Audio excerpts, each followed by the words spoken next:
ശത്രു രാജ്യത്തോട് പോരാടിയ രാജ്യത്തിനും സൈന്യത്തിനും ഐക്യദാർഢ്യം പ്രഖ്യാപിക്കാൻ നാമജപവും ചുറ്റുവിളക്കവുമായി നാട്ടുകാർ. ചങ്ങനാശ്ശേരി പുത്തൻകാവ് പായിപ്പാട് പുത്തൻകാവ് ഭഗവതി ക്ഷേത്രത്തിലെ വിശ്വാസികളാണ്. ഇവിടെ പ്രാർത്ഥനയാണ് ശത്രുവിനെതിരെയുള്ള വിശ്വാസികളുടെ ആയുധം. നമുക്ക് കാണാം.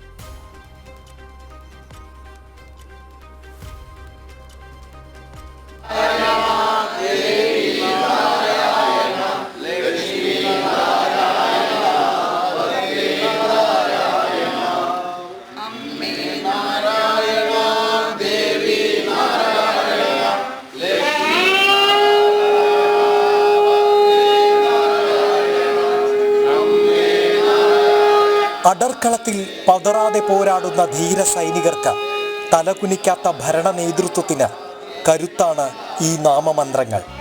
രക്ഷയാണ് ഈ തെളിഞ്ഞ ദീപങ്ങൾ.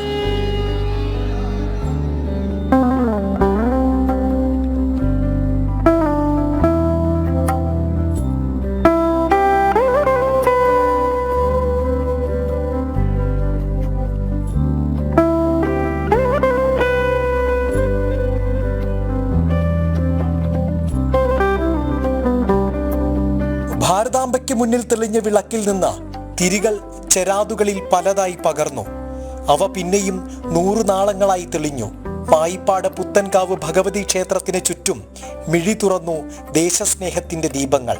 അന്ധകാരം പകരും മുമ്പേ രാജ്യമൊട്ടാകെ വെളിച്ചം പകരാൻ രക്ഷയുടെ നാളങ്ങൾ. അകലെ അതിർത്തിയിലെ സൈനികന് ഹൃദയത്തുടിപ്പാകാൻ ഈ നാമജപങ്ങൾ. ധീരവീര ജവാന്മാർക്ക് അമ്മയുടെ അനുഗ്രഹം പൂർണ്ണമായിട്ട് ആയുരാരോഗ്യ സൗഖ്യം അവർക്ക് കൊടുക്കണമെന്നും നമ്മുടെ ഭാരതത്തിലെ 140 കോടി ജനങ്ങളുടെ ഒരുമിച്ചുള്ള പ്രാർത്ഥന തീർച്ചയായിട്ടും ആ ധീര ജവാന്മാർക്ക് എല്ലാ ആത്മധൈര്യവും കൊടുത്തുകൊണ്ട് നമ്മുടെ ഭാരതത്തിലെ ഒരു ജീവൻ പോലും നഷ്ടപ്പെടാതെ നമ്മളെ ആക്രമിക്കുന്ന അവർക്ക് പ്രതികാരം ചെയ്യത്തക്ക രീതിയിലുള്ള ആത്മധൈര്യം കൊടുക്കണമേ എന്ന് അമ്മയോട് പ്രാർത്ഥിക്കാനും അതുപോലെ തന്നെ ഐക്യദാർഢ്യം പ്രഖ്യാപിക്കുകയും. വെറുപ്പിന്റെ തോക്കിൻ കുഴലാൽ സിന്ദൂര തിലകം മായിക്കപ്പെട്ടവർക്ക് ഐക്യദാർഢ്യം. സിന്ദൂരം കൊണ്ട് തന്നെ മറുപടി നൽകിയ സൈന്യത്തിനും ഭരണ നേതൃത്വത്തിനും പിന്തുണ. അതാണ് ഈ ദീപങ്ങളും ജപവും. ആ ധീര ജവാന്മാരുടെ ആയുരാരോഗ്യത്തിനായിട്ട് നമ്മളിവിടെ ഇന്ന് നാമജപവും അതേപോലെ തന്നെ ഈ ചുറ്റുവിളക്ക് തെളിയിക്കലും ആ ഒരു സൈന്യത്തിന് വേണ്ടിയുള്ള വഴിപാടുകളുമാണ് ഇന്നിവിടെ നടത്തിയിട്ടുള്ളത്.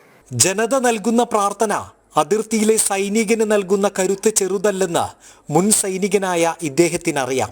അമ്മയുടെ തിരുനടയിൽ നമ്മളെ ഭക്തജനങ്ങൾ ഇത്രയും ഒരു കൂടി നമ്മുടെ വീരജവാന്മാർ സൈന്യം അവിടെ ബോർഡറിൽ നമുക്ക് വേണ്ടി പ്രയത്നിക്കുന്നവർക്ക് വേണ്ടിയിട്ടുള്ള അല്ലെങ്കിൽ അവരുടെ കുടുംബങ്ങൾക്ക് വേണ്ടിയിട്ട് ഉള്ള പ്രാർത്ഥനയാണ് ഇവിടെ സംഘടിപ്പിച്ചിട്ടുള്ളത്.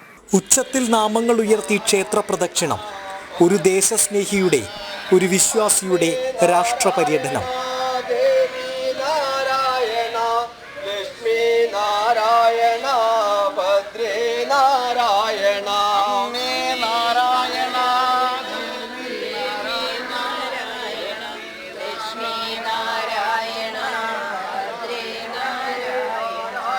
ദീപാരാധനയിൽ മനം നിറഞ്ഞ പ്രാർത്ഥനകളോടെ കർപ്പൂരാഴിയോടെ സമാപനം.